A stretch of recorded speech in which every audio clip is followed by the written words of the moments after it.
It's Monday, August 25th. I'm Adam Walsh, and this is The Signal. High grocery prices, back-to-school costs, the overall high cost of living we're all trying to contend with. Today on the show, we are taking a look at personal finances and how to face those money challenges.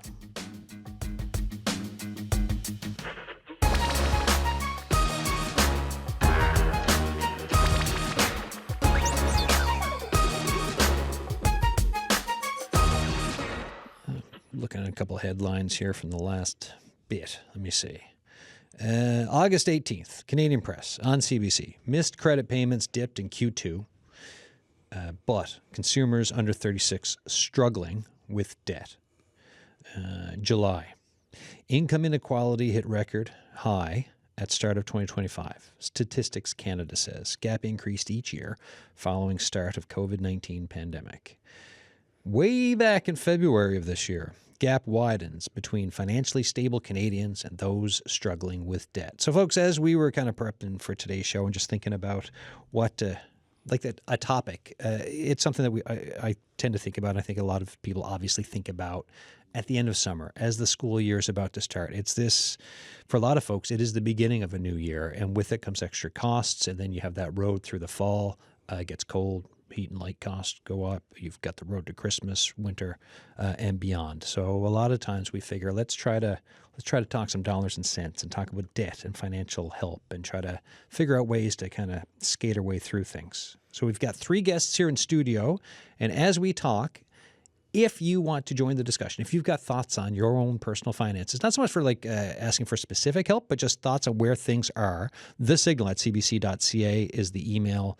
The text line, 709-327-8206, and you can call us, 709-722-7111, 1-800-563-8255. Here with me in studio, Lauren Holwell, Executive Director, Credit Counselling N.L. How you doing? I'm good. How are you? Good, good. And we've Al Antle is here, too. What's your title now, Al? What do I say? Retired. Old man. The ghost of Christmas past. The ghost of Credit Counselling Services past. There you go. All right. I'll make sure if we put that up somewhere for news later to make sure that's the little title we give you. Rosie Myers is here, too, Financial Empowerment Coordinator, YWCA St. John's. How you doing? I'm great. Thanks for having us. Thanks for coming in. All right.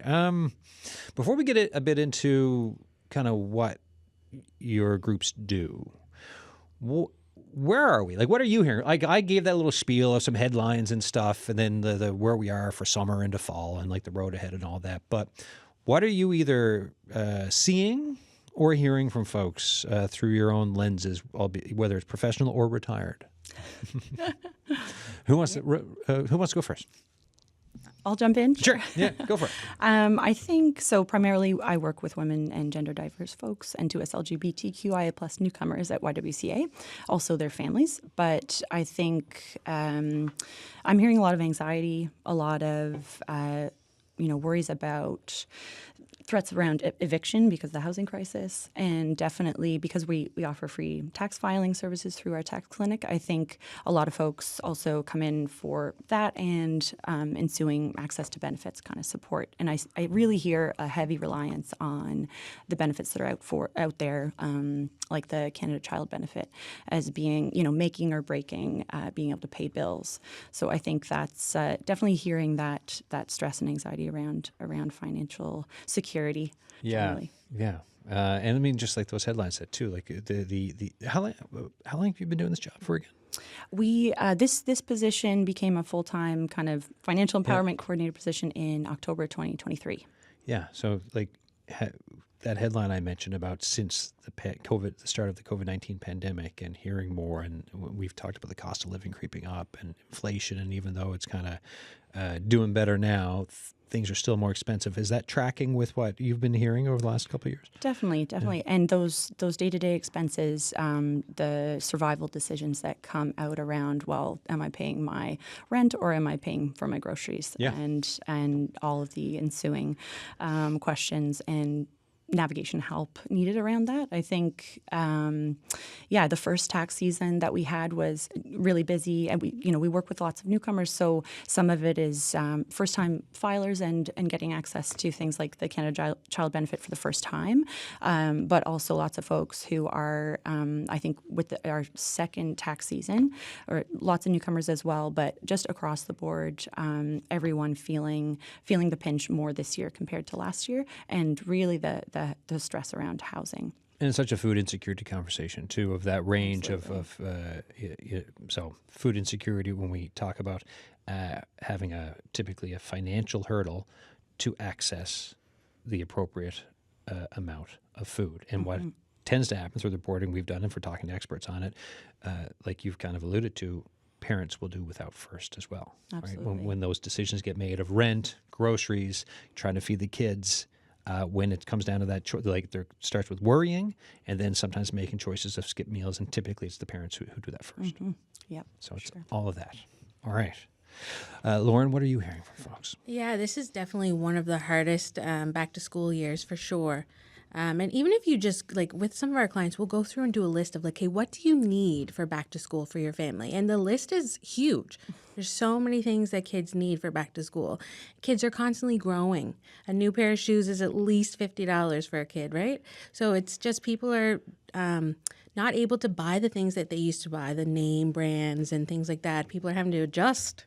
So, yeah, back to school is a big financial commitment. Yeah, a lot, right? Al, when me and you were talking the other day, you mentioned about back to school stuff too. Just from walking around outside, I think you're or somewhere near a place for shopping, and you just mentioned the cost that you've seen. It's mind-blowing. Yeah. It's mind-blowing. To look and see, what it costs, yes, but what it costs to not have these things when your kids go back to school. Parents don't want their child to be the standout 7-year-old who is the only kid in class that doesn't have the trendiest, or new, it doesn't have to be trendy anymore, as Lauren pointed out, but who don't have new sneakers, who don't have somebody who doesn't have all the what I will call necessary textbooks, who may have to wait till mid-October to get the final bits and pieces of these things. They just weigh heavily on parents. They weigh incredibly heavily on children, and they weigh heavily on teachers in classrooms, because they're expected to teach around and work around those particular circumstances and situations. The other thing I think that I can speak to is, having worked in financial counseling and family service for 43 years, is to watch the trends change. When I first came into this job in 1982, I remember my very first case. It was a single mother with 6 children. And when that year came to go back to school, she managed to send her children back to school lock, stock, and barrel for what she received in the month of August in family allowance, which was under $100. Not anymore. Not anymore. I mean, it's mind-blowing. And middle-class families and upper-class families, and can't think of a better word than upper-class. I don't like to use the word ruling class, but, I think you know what I'm saying, upper-income people, are aware of this, because when you have a call for block the bus or send a kid back to school, the outpouring is just incredible, because everybody knows this. Yeah. This is a huge issue. And, when it comes to food, the biggest challenge, and it took me years to arrive at this conclusion, the biggest challenge that I see is the fact that we've grown into a society that depends, for the most part, on convenience. We don't make pizzas anymore. We buy pizzas. Well, that costs more. So one of the, most sensible ways that we can, encourage people to do better in terms of food security and food preparation is to go back to cooking. Yeah. Challenge there, people don't know how to cook. Yeah. And time.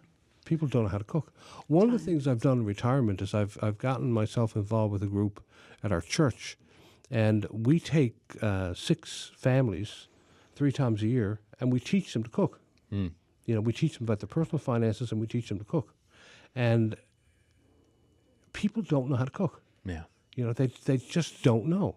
And when you tell them that when it comes to shopping for food, don't just shop at supermarkets. Shop at somebody ethnic supermarkets. Go to the Arab grocer. Go to the Chinese grocer. And shop for things that you will find much, much, much cheaper there. And this is news to people. And of course, all this feeds into the whole notion of financial literacy. So then, go ahead. Oh, yeah, no, I just was jumping off there what Lorian popped in there with time as a limiting factor. And I think for sure, because I'm speaking mostly to low and moderate income women and gender diverse folks, women are overrepresented in single parent families, overrepresented in low wage and precarious work. And they still do the lion's share of the domestic labor. So I think what I hear from a lot of the folks we work with is just there is so little time when they get home. Cooking may be sacrificed for something else that needs to be taken care of at home. And definitely I can say low on the list is, tracking your expenses and trying to take in some financial literacy that you might feel like you might be missing. But it's really, really difficult on a day-to-day basis, and increasingly so, especially on certainly on a low income, but even a greater portion of the moderate income category. It's just so hard to find that extra time and the extra dollars to save or reallocate, because day to day you are making those survival decisions, I think, at a higher rate. And we might have seen, the middle income category is maybe bigger, broader than it used to be. But I think at the lower end of that, it is still not. You're not seeing living wage in that lower end of the moderate income category. Yeah. So you mentioned taxes earlier. So you're talking, these are folks who will, like, if there's a tax return coming, it's like, okay, we've got, like, is it the winter tires that we need with this tax return? Absolutely. Is it something for the kids that we like that is completely necessary? Is it like a bit of home improvement that is because the roof has not been done? Like, it's like, Where's this best invested? You're building Yeah. the bridge and not sure of what the next piece is, right? Yeah. As well. So then, like the range of folks coming in. So we talked, middle, some of the low income folks. What's the basic financial literacy bits? Oh, the basic financial. Yeah, or say, you put your finger, like rewind what I just said there. Say what you're going to say, and I can rewrite that No, I question just later. think it's interesting sometimes for people to hear, like, what types of people use our services. Yeah, sure, go for that. So I was just going through all this week, getting ready for our AGM, but, our average client is 45 years old. So that's me. I'm 45, Yeah. right? And our average unsecured debt, so that's credit cards and loans, that's not your mortgage, your car loan, is $40,000, which Al might, because that's gone up a lot since you retired, right? What was it when you retired? Do you remember? 32. Closer to 30, 32. yeah. So 32, around 30, and now it's Now what? it's 40. And Average that's not. unsecured debt. So that's credit cards and loans and payday loans and things like that. But the personal debt skyrocketed during COVID Yeah. Yeah, and post-COVID. and post-COVID. Yeah, and relying on credit more. And can you imagine being a university student right now? Like, I think I thought I was a poor university student paying $400 for a room. You can't find a room for $400 now, right? Yeah. I can't imagine. And the cost of groceries. I don't know if you can remember, but I can remember how much I spent on groceries every week, right? And now you would get a jar of peanut butter and a loaf of bread, right? It's unreal. But yeah, the average client's 45. The average debt is $40,000. Most of our clients are married, and believe it or not, most of our clients, like 67%, are homeowners, which is interesting, right? Mm-hmm. Yeah. So is that the case of when you look at the pandemic, and then like as things started, because COVID's still here, but like as things started to open up, but then inflation kicked in, and then and also the mortgage interest rates went up. That was the big one. Is this the case of kind of like the middle class bills all skyrocketed, and yet these were people Overnight. who were maybe almost overstretched anyways, or Yeah, they might have been at the cusp, but then their $1,200 mortgage overnight became $2,000 a month. yeah. Like, where does that money come from? Yeah, an extra $800 Right? a month, And right? $1,000 a How do month we for do this? groceries is now closer to $2,000 a month. So, and the interest rates were high, so car loans were more expensive. And so if you are that family with like the mortgage is more, And also in Newfoundland and Labrador, when you think of like maybe it's 2 vehicles, or maybe it's a Skidoo or like there's these Yes, things the that choice, yep. that were fine pre-inflation, and when mortgage rates and interest rates were low, and all of a sudden the juice is running on all this, and like how do I? A lot of families are trying to downsize to 1 vehicle from 2. That's a very common first step. Like, hey, Lauren, what can I do with my situation? Well, that's one of the first things, if it works for your family, right? Yeah, because having 2 vehicles with 2 car payments, 2 insurances, 2 gas, all the maintenance, it's more than most people can afford. Some families can't even really afford the 1 car payment they do have. Right. You know, that $900 Honda, whatever. Yeah. $900 a month, that's a huge amount of money, but that's what the dealership has told them. You know, this is how much the car is that you need, and here you go, sign the papers, you're approved. Yeah, and we live in a society that there's a big discussion on public transit that can be had around availability, accessibility, and yes, it exists, but there's a lot more that could be put into it or discussed about for improvements and connectivity. Certainly, around it. yeah. I mean, as a pathway too to more secure income, often having a car opens up more options. We see that for sure with lots of folks in our employment programs, and they might come to me to sort of plan out a goal of saving to buy a car, but that's more and more out of reach. There's and it's harder to access a used car than it used to be, Really? And again, that comes back to time, because if you don't have a car, then you're taking a lot longer to get to and from your job. Again, like lots of women do, there's a majority of care workers are women, and a lot of them are spending time going between, say, home care shifts, and that time is unpaid. So again, it comes down to time that comes out of time at home with your family, or cooking for your children, that kind of stuff, or paying attention to other urgent matters in your life.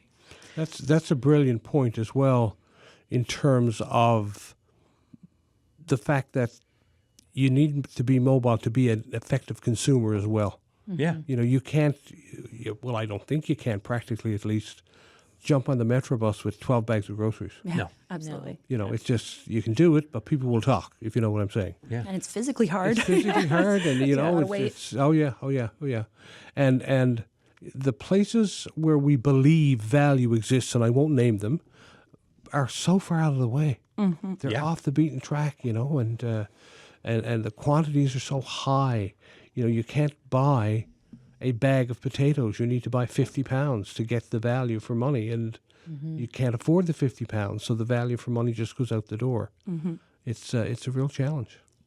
Yeah, and then to that, like you're saying, if you don't have a vehicle, but you want to go to the bulk places, and yes, there's a bus route, but the time in the day. You go on Monday, you get home on Tuesday. Right? Yeah, right, exactly. And then if you want to shop around a little bit more, you're like, well, maybe I'll go to the East End of St. John's. Or also, this is a Newfoundland and Labrador show, where there are, you can say food deserts, right? Like you've got just the convenience stores propping up communities, unless you're taking the drive to Gander or Clarenville or Corner Brook or into Happy Valley Goose Bay and that kind of a thing, right? So that's also the reality there of the geographic reality of Newfoundland and Labrador. Absolutely. For what folks are facing. Yeah, I just heard about from a friend who lives on the Bonavista Peninsula, and the Food X in Port Rexton, I think, has been closed for a while, and I think it might open up again. But it's a great example of like that creates a sudden temporary food desert, which might put a lot of people at risk of food insecurity who might have been fine other than that. Can create a huge issue for sure. When meanwhile there is 100% enough food to feed everyone. Yeah. Just to put that out. Not a judgment, just a fact. All right, you're listening to The Signal. I'm Adam Walsh. Today we're talking about personal finances. We're talking about how to face money challenges as we shift from summer into fall, as we look at the start of the school year, the cost of groceries, the runway to the holidays, winter, higher cost of heat, all of that. And we're talking about some tips and just it's a big conversation how to work our way through it. But joining us now on the line is Lesley Burgess, Executive Director of Bridges to Hope. Hi, Lesley. Thanks for coming back on the show. Hey, Hey, Adam, how's it going? Good. I wanted to get in touch because we were talking about the show today, and we and myself and our Lazarenko were saying, like, we should check in with Lesley at Bridges because it's the the food aid situation, the back to school programs. Just talk to me about the situation or how things are looking from summer into fall at Bridges to Hope at the Food Aid Center. Yeah, definitely. So, listening to the show so far, I can definitely echo pretty much everything that has been said. In our food bank this summer, we're seeing a trend that we first noticed last summer. Pre-COVID, we'll say, it used to be the case that visits to the food bank went down in July and August, for a number of reasons. One of the biggest ones being that heat bills were lower. Folks had some access to seasonal work as well. But what we've been seeing this summer is actually the opposite. So rather than visits to the food bank going down, they're actually going way up. An average month for us is about 1,400 total visits to the food bank, and in July we saw 1,700. 1,700 in July, and why do you think that? Do you have why do you think that is, or do you have thoughts on why you think that is? Yeah, so we think that one of the biggest things driving that increase in demand is the absence of school food programming over the summer. The biggest, demographic increase that we're seeing is among families with school-aged children. So, when they don't have access to breakfast and lunch in school as they normally would, there's definitely a lot of extra pressure put on families. And not to mention now we're looking at back to school, so that adds a lot more in terms of expense as well.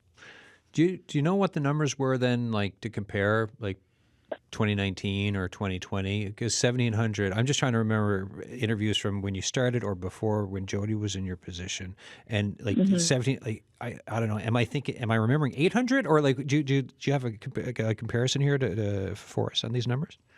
Yeah, it was definitely just to put it in perspective, I guess, in 2024, we saw 17,000 total visits, and in 2023 was 13,000. Right. So it's kind of been steadily going up, year after year. The one exception was actually in 2020, visits to the food bank plummeted, and the biggest reason for that was because people had access to CERB and other government benefits, so they were actually able to purchase their own groceries. Mm.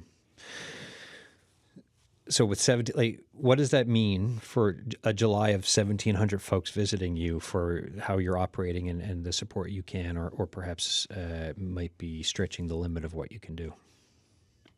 So at this point, we're purchasing the bulk of our food to the tune of about $18,000 every month. So far, we have been able to maintain that level of demand, but we've also had to get pretty creative in how we offer services. Obviously, we're limited in the amount of food that we can provide and how frequently we can provide that food. So we're really trying to make sure that folks are getting more value out of the items that are available in the food bank. Back in March, we switched to a client choice model. So now when you come to Bridges, rather than getting a pre-packed box of food, you're actually selecting the items that are most useful for your family. We're also looking at diversifying what types of items are available overall.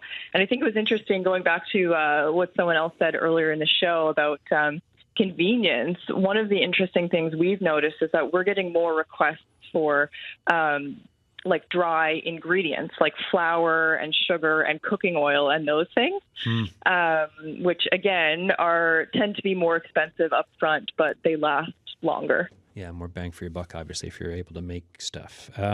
With the numbers as they are, what's your kind of takeaway from the fact that this keeps increasing?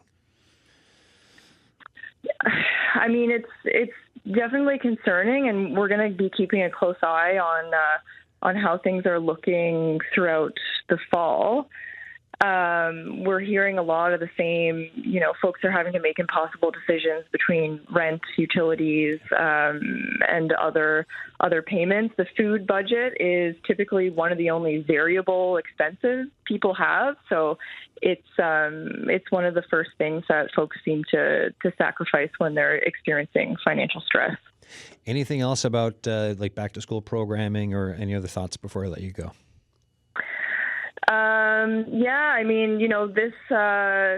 This summer we had originally set out to support 400 students, and we received 900 applications.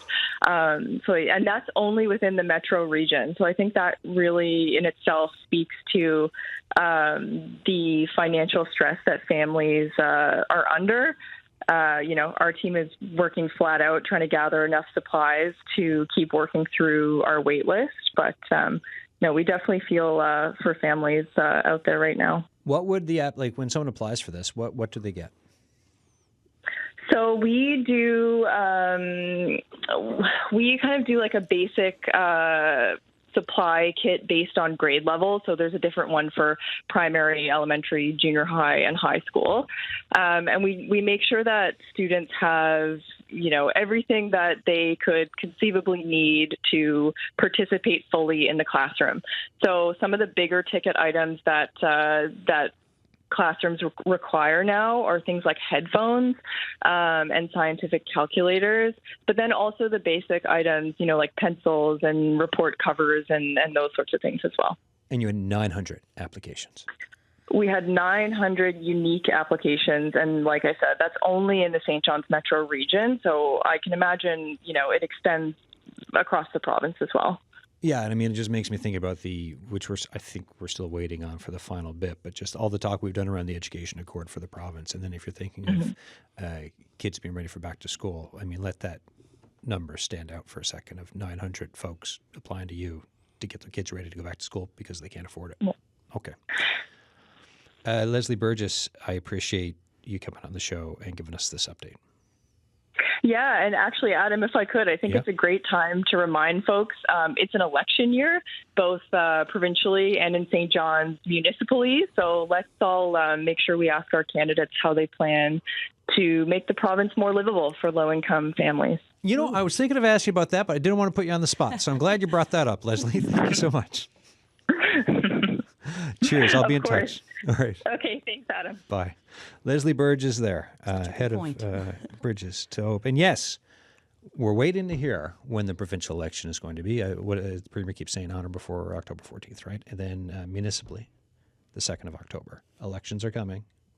And we're talking about issues that impact and affect people. So as you're listening to this show, if you have thoughts for us on finances, the cost of living, the state of cost of living in Newfoundland and Labrador across Canada, the signal at cbc.ca. You can text us 709-327-8206. And if you want to talk today about this topic of personal finances and the cost of living, 709-722-7111, 1-800-563-8255. Before I go back to my guests here in studio, Sean Callahan's on the line. He heard us talk about public transportation and has some extra thoughts. Sean, go ahead. Yes, both the transportation, Adam, and speaking to your guests as well. So glad to hear them there. The transportation is huge. If you can't get to where you need to go without paying exorbitant charges, and that goes for kids participating in things, seniors, family members and all that. The second largest community in the province is Conception Bay South, and yet there's no public transportation linking in to the Metro bus, which I think is outrageous. And I haven't heard any of the people running for the council positions mention it, but it has to be probably the most important thing, considering what you said earlier. Next year, mortgage payment, and maybe even equal to your mortgage payment, is your car payment every month.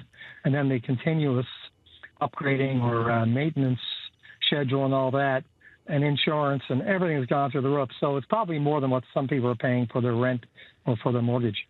If you look at depreciation, whereas at least your mortgage, you're paying a mortgage on something that is appreciating, not depreciating. So I strongly ask the members or people that are running for council this time in the Conception Bay South area to put together a plan with Metrobus to link the two together so that at least we can take people in from Holyrood in or maybe Seal Cove area into St. John's every day for work, for other opportunities that aren't always up here, and that includes, like even medical appointments, right? I mean, the cost of going from up, let's say around Kelligrew somewhere into the east end of St. John's for a medical appointment is exorbitant, and I don't think it should be bore out by people trying to keep their budgets intact and eat the proper food and all those things.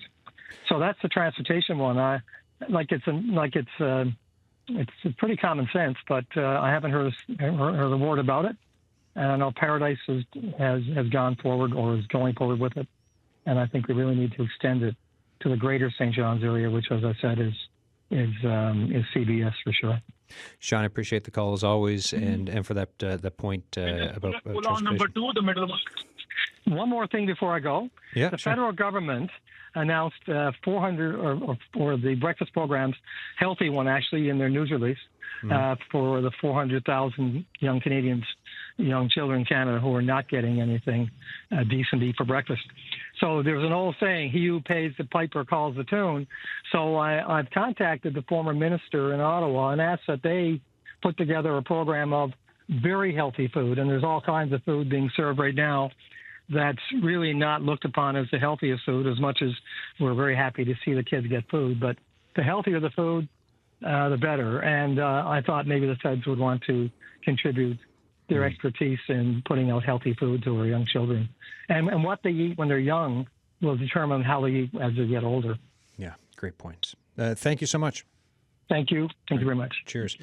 Sean Callahan there calling. And I will say for parents out there, I'm looking ahead to Thursday of this week. We're putting together a parent panel on everything from back to school, cost of living, 2 elections coming. It's like a look at the fall, let's talk about everything type of a show this Thursday. So if you're listening and you want in, or you want to give me your, even just to send me your thoughts, thesignal@cbc.ca. Here with me in the studio for today's discussion, we've got Rosie Myers, Financial Empowerment Coordinator, YWCA St. John's, Lauren Holwell, Executive Director, Credit Counselling, Newfoundland and Labrador, and Antle, what was it we were saying again? The ghost of Credit Counselling past, Al?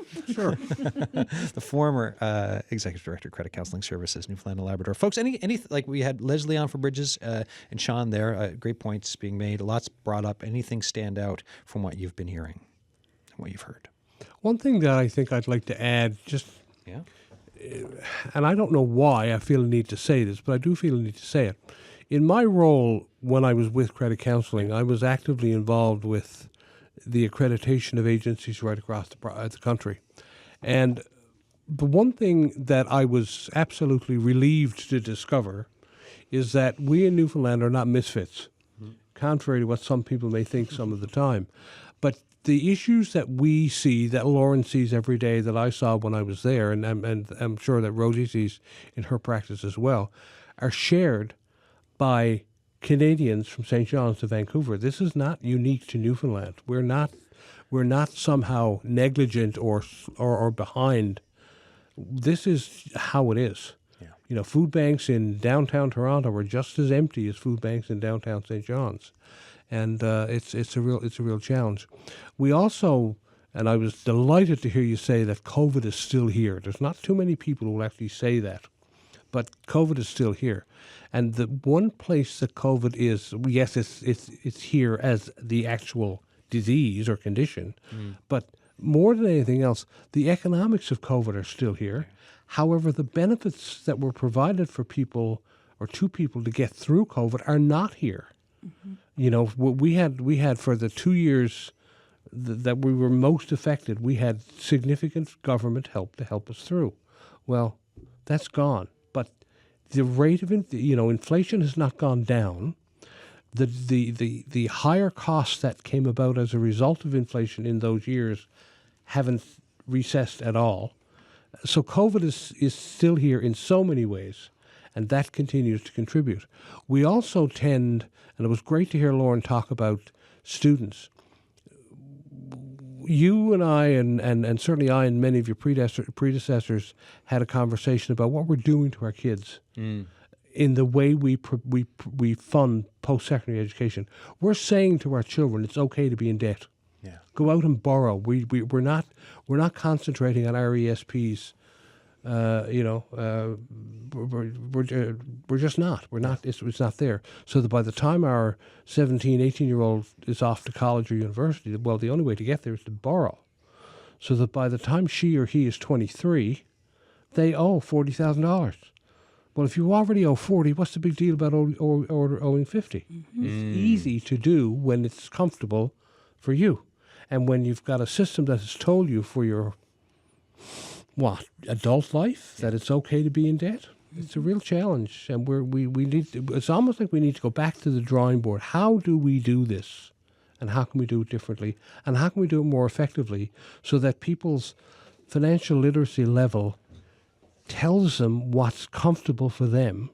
Because financial literacy, more than anything else, is about capacity. It's about the ability to make a choice that reflects all the realities for you as a consumer. So stepping out into the world as an educated adult, tens of thousands of dollars in debt, leads to issues down the road? I think it's just a question. No. You call it. That's exactly what I'm saying. I'm saying you've got a level of comfort. Yeah. If I'm 23 years old and I owe $40,000 for my education or more, then the fact that my Visa card is running 10 really doesn't bother me. Oh, look, I got out lucky. You're talking to a guy who once got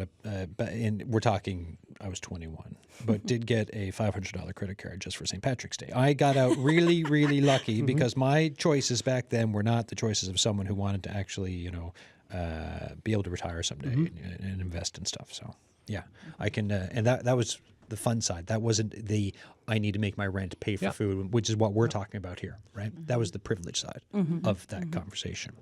Any other thoughts from both of you on whether it's Lesley, Sean, or what Al was just saying? Yeah, I mean, I appreciate what Al is saying there. I think absolutely we shouldn't be making post-secondary education more expensive. We should be making it less expensive, especially because it's seen as essential in today's job market. And yeah, coming out of school with $40,000 in debt and into today's job market is really, really daunting. There's lots of financial anxiety in that age group for sure. And I'll just return to what Lesley said and Al touched on this too, but the CERB in 2020, I mean, it should really stick with folks that, all those food bank visits went down in 2020 because people actually had income from CERB. And yes, it was temporary and it was for kind of an emergency scenario. Not everybody that accessed it was eligible for it, and some people have had to pay it back, which causes another obviously big financial stress. But the fact that people could pay for their groceries and didn't have to access the food bank should tell us something about day-to-day life. Especially, I think of in the context of provincial elections, if we're looking at provincial income support rates, how much folks are receiving that is supposed to cover all of their essentials, and we know they're just not high. I know they try to there's some recent changes that have made a difference positively for income support, but people are still put in a position of not being able to spend much on groceries at all, receiving regular income support. And same with, EI. These are both programs that support folks in times of need and covering basic essentials and putting them in a position where they can move forward and make informed financial decisions for a more stable future and, going back to work, those kinds of things. But you can't think about anything further than the day ahead of you if you can't cover your basics for today. And under the PC Williams government, it was pegged to inflation for social assistance. Yes, yeah, and they stopped. Point. Yeah. Which was back, and I've done reporting on it, back when the poverty reduction strategy of the province for Newfoundland and Labrador was the envy of the rest of Canada. Yeah. So do your Googling, folks, if you want to look and see what that was all about, because it is the record is out there if you're curious. Lauren, what about yourself? I'm just kind of stuck on that point that Al just brought up about saving for education, because, I mean, that is such a huge barrier. Yes. And it creates such a big divide between those whose parents were able to save for education and those who weren't. And you're just starting your life with a ton of debt right off the bat. Yep. And that comfortability as well, but even just the fact that it's kind of unfair. As I said, it's kind of unfair. It creates a headspace as well. Yeah. In order for you to get up and go to work, starting off owing $40,000, you have to have a certain level of comfort with debt. Yeah. You do. You just it's just a reality. And And it feels But then can inevitable, people? yeah. Oh, we Yeah, all just no, went no, to no. talk. But how are people that can't even afford groceries? How are they setting aside even $25 a month for an RESP? Exactly. That's we support people accessing the Canada Learning Bond, and Yeah. to access the Canada Learning Bond for low income households, you have to set up an RESP, and the entire process of setting up an RESP is Can be daunting. daunting, absolutely, and it's it's aimed at people who have money to invest and who are comfortable in the investment world, which is not there's a lot of low income folks that can't think about, like you said, Even saving getting to the 25 bank. Yes, Even yeah. getting to that appointment, right? If you Absolutely. don't have transportation, you don't have childcare. How are you getting to the bank to open up this? So then, and so then let's divide this road here, right? There's two roads. So the folks who can't or never will because of all those barriers, what is life like? It's one thing in your 20s, like you said, you're getting used to debt, and whatever, trying to work through it, doing your best you can. But then it's like at some point, well, what's my life going to be in retirement or approaching it or whatever else? So you have the folks who don't or can't. You're gonna have and to then you work have the really folks hard. who do. Yeah. What's the difference, though, in later in life for these people, for folks who've invested modestly in It's retirement? huge. A little bit of money every single month. I mean, the compounding interest over time is huge. So if you've missed out on that time, being able to invest in your 20s versus your 40s is a huge difference. Oh, yeah. Huge. Yeah. And like you were saying, just Google it. Ask ChatGPT. They'll show you. The earlier, the better. And it's never too, And even a there's small never too amount. little. Yeah. People say, well, I don't have anything to invest. If well, how much do you have? How much is it? How much? I don't have anything. Well, I might be able to scrape up $100 a month. Well, if you can scrape up $100 a month, Let's do it. scrape it. Yeah, absolutely. And to that point, the Canada Learning Bond is a maximum of $2,000 if a child is eligible right through to age 15. You could get the maximum of $2,000. And I think often from the institution's perspective, where you have to go to get the RESP, that's a drop in the bucket. Yep. But if that's all you can access, that's great. $2,000 is $2,000. It means the difference between $38,000 in debt and $40,000. When I was working at Credit Counselling, we were promoting the Canada Learning Bond constantly. Oh, great. Canada Disability Savings Bond, anything that would benefit individuals. And the number of people who came back to us to say, you told me to visit my financial institution to talk, but they have no idea what I'm talking about.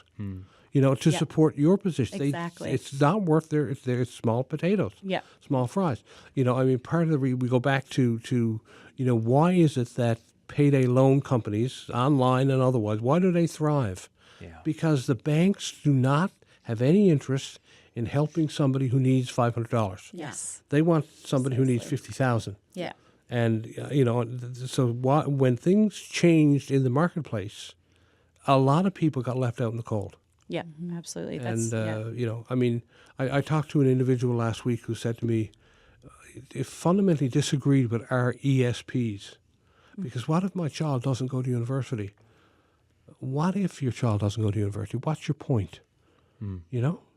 What I've saved for nothing. No, you haven't, because then you dump it into your RSP and you laugh all the way to the bank.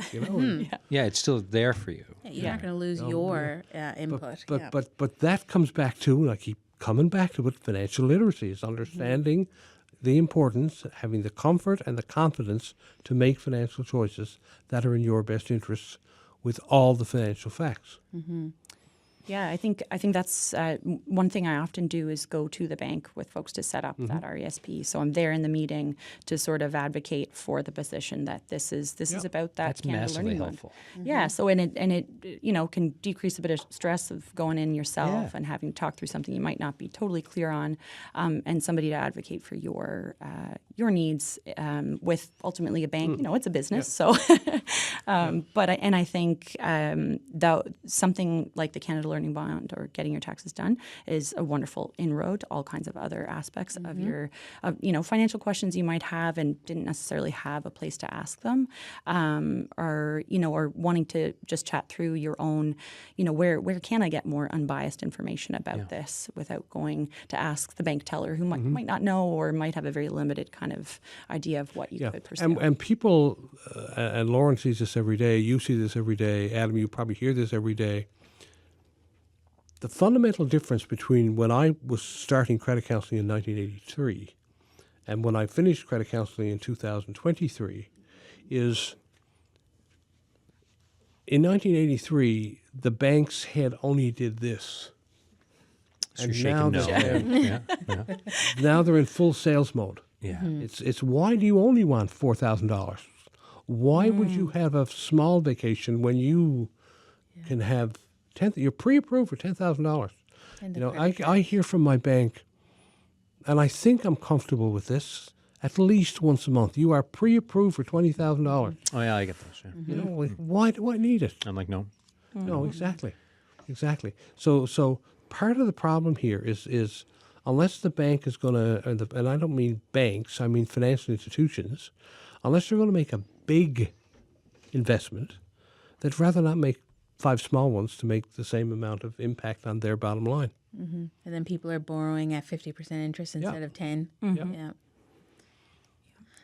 When it comes to debt, and you mentioned earlier about how you've seen it go from, remind me of the numbers. It was like around Closer 32 to with 30. Al. Yeah. Closer to 40 now. Yeah. Closer to 40 for average debt of folks coming to see you. Yeah, For and credit mortgages are, $100,000 more, and car payments are $20,000. Like car loans are, it's just astronomical the amount of money and the incomes are not. They're not getting any better. So somebody making $50,000 in 2018, two people, they were doing okay, right? Yeah. And now they are totally not. They've incurred so much debt, and things are starting to fall behind. Newfoundland power bills and having to make those hard decisions. How do you crawl out of that?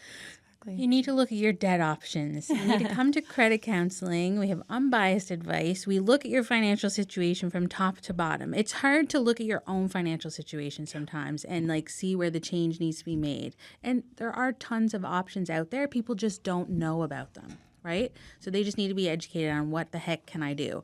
And it might even be as simple as a lot of clients we're seeing lately, it's giving them advice on how to talk to their bank. Because when you go to the bank, they're sales focused. Sorry, but they are. And it's really intimidating too, right? You go in, everyone's like, it's just like, I don't even know where to and what to and how. So okay, I can don't see know this. what to ask for. Sometimes the language is wrong. How many clients, Al, over the years have we had that have come in and say, "Oh no, the bank won't approve me for a loan." It's like, okay, why? Was your ratio too high? Was your income history not long enough? What was the reason? Oh, I don't know. What did you ask for specifically? Yeah. Oh, I asked for a line of credit because my neighbor said to ask for a line of credit. I'm like, okay, well maybe go back and ask for a consolidation loan because you're not asking for any more money. You're just asking to restructure what you already have. Exactly. I mean, and Lauren, Rosie, you may see this as well, but somebody will come to you and they will have ABC Bank. They have a credit card, they have a line of credit, they have a consumer loan, and they have a car loan. And the total monthly payment on all that is $2,000. The average rate of interest on all that is 19.5%. Ugh. And so higher now. So what you need to improve, I didn't say fix, I said improve your situation. Yeah, move in the right direction. Put all that into one loan, 12%. Yeah. That's a lot better. That's a lot better. Move in the right direction there. So but if you don't you're not know the right asking the bank to language. give you 5 cents. You're not asking your bank, your financial institution, to give you 5 cents. You're asking them to restructure what you already owe them. Yeah. And that needs to be your approach, not I'd like a line of credit. Yeah, and you will get turned away, and you will think it's it's the end of the road for you there with the bank, but maybe it's not because you didn't use the right language. Right. That's simple, right? Yeah. And I've sent tons of clients back to the bank, and they've been approved for what they Equipped needed. with the language. Yeah. So this is why for the non-biased help, whether it's credit counseling or financial empowerment with the YWCA, this is why you folks are around to say, hey, here's the language, here's what you can think of, here's where you should look for your kids for college. Well, hey, maybe we could start looking at this type of a thing, and maybe hey, have you done your taxes? Because guess what, with taxes come benefits, all of that great reminder stuff. And this is not high level stuff at all, right? No. It's not secret special information. We should all have access to it, right? Yes. no, I mean, People it's just not. don't talk about It's not it. inventing a time machine to go back and invest in IBM. Like we're talking about stuff that can be done today, tomorrow, the next day, right? Just by way of example, I talked about how I was, when in my day I looked at agencies across the country. The Financial Counselling Service in Manitoba, one of the services they provide inside their other services like Lauren, so on and so forth, or provided, is they provide a tax preparation service. Yeah. And the provincial government funds a position inside that agency for that particular job. That's great. Because they've discovered that by funding that, they bring into the province somewhere in the range of, I think I'm right about this, $75 million a year in otherwise unclaimed income tax refunds, unclaimed GST, and other unclaimed federal benefits that would never, ever, ever have flown into the province in revenue unless and until those tax things were filed. Then what the agency started doing said, okay, well, we're doing this, we might as well start applying for our ESPs for the Canada Learning Bond as well. I mean, it just worked. So you almost need somebody somewhere to see the benefit of looking beyond your nose. Yeah. You know, while we look at the tip of our nose as our maximum stretch point, we go nowhere. We need to look beyond what's in front of our nose. That's exactly right there why tax season's my favorite season of all, because a lot of folks come in. Now we see lots of people getting their, the vast majority of us have very simple tax situations, often just one T4. And, it's a simple process. It's made a lot easier by NetFile certified software that you can use on your own, or we can provide support filing that way. We can also file on people's behalf. And folks walk away accessing 10, 20, I remember, I think the highest I've seen, $26,000. Somebody came back to say they've gotten in benefits that they hadn't claimed over the past 10 years. That day was wild. But I mean, people are, $16,000, I remember, a disability tax credit supporting somebody applying for that, getting access to it, and then getting the ensuing tax credit applied to the last few years. And if I may, if you get declined for an application, if you apply for Canada Pension Disability, I'm just throwing that out, and you get declined, appeal. Absolutely. You can always appeal. Yeah. If you have a professional like your physician, like your nurse practitioner, who can say that you have a condition, well, then somebody with less credentials than that individual inside some government department He's making the decision. making the decision. So you appeal it. You filled in something wrong, and it's an automatic right. no. Yeah. We connect folks when they are on that, in the process of applying for something like a disability tax credit. There are other organizations that specifically support that process as well. So there's a lot of help out there, so important. And that part of what I was going to return to with Lesley's point, advocating municipal, provincial, obviously in the upcoming elections, but also federally. There's pre-budget consultations right now. I was glad to see the union that represents the CRA agents and the two unions that they've launched a campaign to put support out there for the CRA agents. And I can't say enough about the CRA agents. Spend a lot of time on the phone with them, figuring out people's access to benefits, they're truly life-saving benefits. These are really essential programs. We support survivors of gender-based violence as well at YWCA. And, after leaving a violent situation, that's obviously a time that can really cause incredible financial instability. Being able to, separate your benefits account, make sure that everything's up to date with CRA is a big part of that, as well as accessing supports through other government programs. But these are things that we all need to pay attention to. They're just as important to economic stability in the country as increasing competition and bringing in new businesses. It's not traditionally seen as an economic driver, but it's it's the bedrock of financial stability for so many folks. Yeah. And I'm convinced that for the next at least 3 years, it's going to be pretty tough. While the current U.S.-Canada relationship exists, it's going to be tough for consumers because, and people who choose, that's the other thing, by the way, that I think is affecting food costs and food people's, is this decision to put your elbows up and to buy Canadian. That costs us more to be loyal to Canada. What do you do? And if this circumstance continues that we're living with now, we're going to be here for at least 3 years. And who knows where we're going to be at the end of 3 years.